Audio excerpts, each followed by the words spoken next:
আসসালামু আলাইকুম। West Indies এবং স্কটল্যান্ডের মধ্যকার খেলাটা অনুষ্ঠিত হয়ে গেল।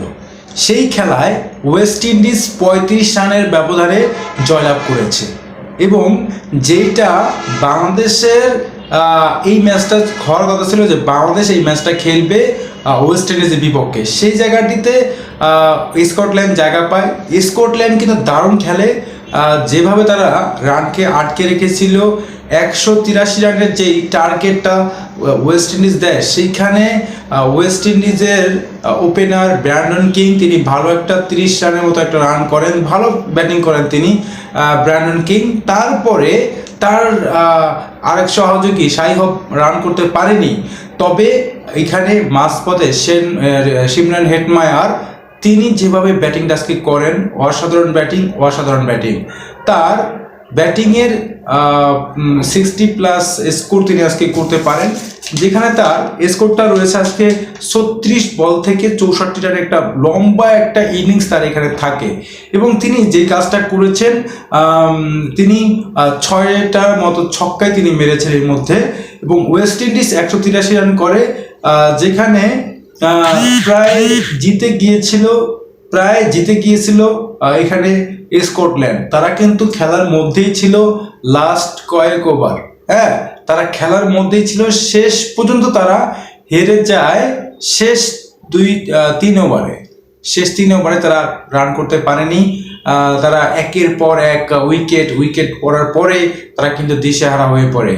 তারপরে এখানে আরেকটা বিষয়, সেটা হচ্ছে রোমানিও শেফার্ড তিনি যে কাজটা করেছেন, তিনি একাই 3 ওভারে 20 রান দিয়ে 5টা উইকেট দখল করেছেন।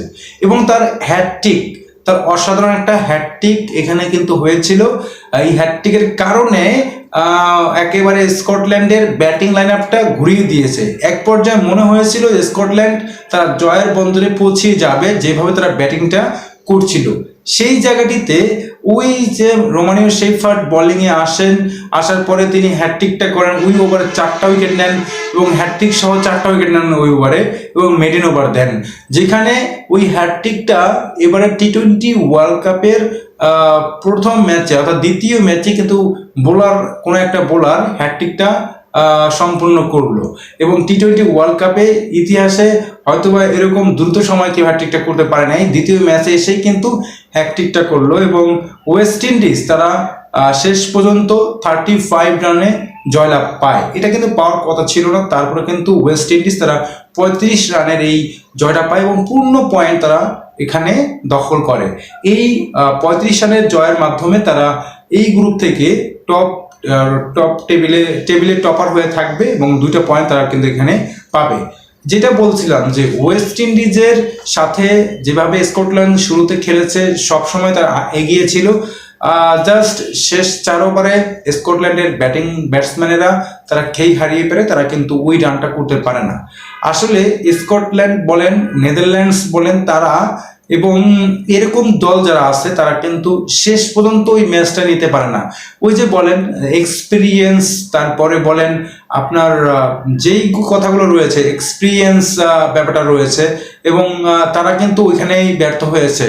এক্সিকিউট তারা করতে পারেনি, শেষের যে চাপটা তারা নিতে পারেনি, যে কারণে তারা কিন্তু ওই সময় বারবার উইকেটগুলো বিলিয়ে দিয়ে নিজেরা হেরে যায়। ম্যাচটাই কিন্তু একেবারে স্কটল্যান্ড ছিল শেষ পর্যন্ত, তারা কিন্তু শেষ পর্যায়ে গিয়ে তারা কিন্তু আউট হয়ে যায়।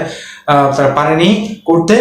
35 রানের ব্যবধানে ওয়েস্ট ইন্ডিজের জয় এবং নিজেদের প্রথম ম্যাচে তারা কিন্তু জয়লাভ করলো। ধন্যবাদ সবাইকে।